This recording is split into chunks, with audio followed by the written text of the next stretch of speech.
অবৈধ সংযোগ, মিটারে টেম্পারিং সহ তিতাসের ২২ ধরনের দুর্নীতির উৎস চিহ্নিত করেছে দুর্নীতি দমন কমিশন দুদক। এই বিষয়ে ১২ দফা সুপারিশ সহ বিদ্যুৎ ও জ্বালানি মন্ত্রণালয়ে একটি প্রতিবেদন তারা জমা দিয়েছে। প্রতিবেদনে উঠে এসছে রাজধানীর বাইরে ৫টি এলাকায় অবৈধ সংযোগের মাধ্যমে তিতাসের কিছু কর্মকর্তার অবৈধ লেনদেনে জড়িত থাকার বিষয়। আর এই প্রতিবেদন আমলে নিয়ে দায়ীদের বিরুদ্ধে ব্যবস্থা নেওয়ার কথা জানিয়েছেন জ্বালানি প্রতিমন্ত্রী। রাষ্ট্রায়ত্ত গ্যাস সঞ্চালন বিতরণ কোম্পানি তিতাসের বিরুদ্ধে দুর্নীতির অভিযোগ দীর্ঘদিনের।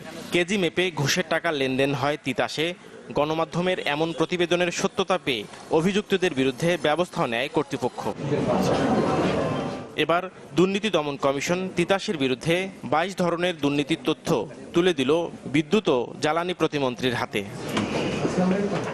প্রায় ২ বছর ধরে অনুসন্ধান চালিয়ে দুদক দেখেছে অবৈধ সংযোগ দিয়েই শত কোটি টাকা নিজেদের পকেটে ভরেছে তিতাসের কিছু অসাধু কর্মকর্তা।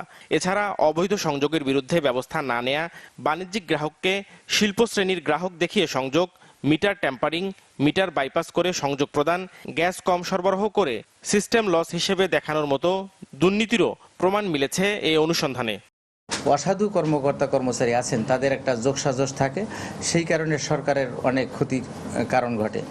আরেকটি বিষয় হলো যে অবৈধ সংযোগ যেগুলো হয়েছে সেগুলো তারা ঠিকমতো মনিটরিং করে না, দেখেন না।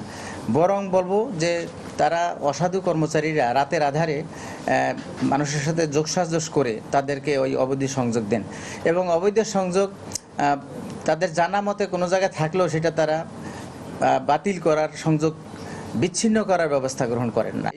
এসব দুর্নীতি বন্ধে ১২ দফা সুপারিশও তুলে ধরেছে দুদক। এই প্রতিবেদনকে স্বাগত জানিয়ে বিদ্যুৎ ও জ্বালানি প্রতিমন্ত্রী বলেন, দায়ীদের বিরুদ্ধে ব্যবস্থা নেওয়া হবে। এই বিষয়গুলো আমরা কনসিডারে নিব এবং অচিরেই আমরা এই বিষয়গুলোকে দেখব, কারণ জনগণের এই সমস্ত সম্পদ হলো জনগণের সম্পদ। মাননীয় প্রধানমন্ত্রী শেখ হাসিনা বারবার বলেছেন যে দুর্নীতিকে প্রশ্রয় দেওয়া যাবে না এবং তার প্রতি জিরো টলারেন্স। প্রতিমন্ত্রী জানান, শুধু তিতাস না, জ্বালানি মন্ত্রণালয়ের অধীন সব বিভাগের দুর্নীতির বিরুদ্ধে ব্যবস্থা নেওয়া হবে। বিদ্যুতের ক্ষেত্রেও কিন্তু এই ধরনের ইনভেস্টিগেশন শুরু হয়েছে। নাফিউল ইসলাম লিংকন, চ্যানেল 24, ঢাকা।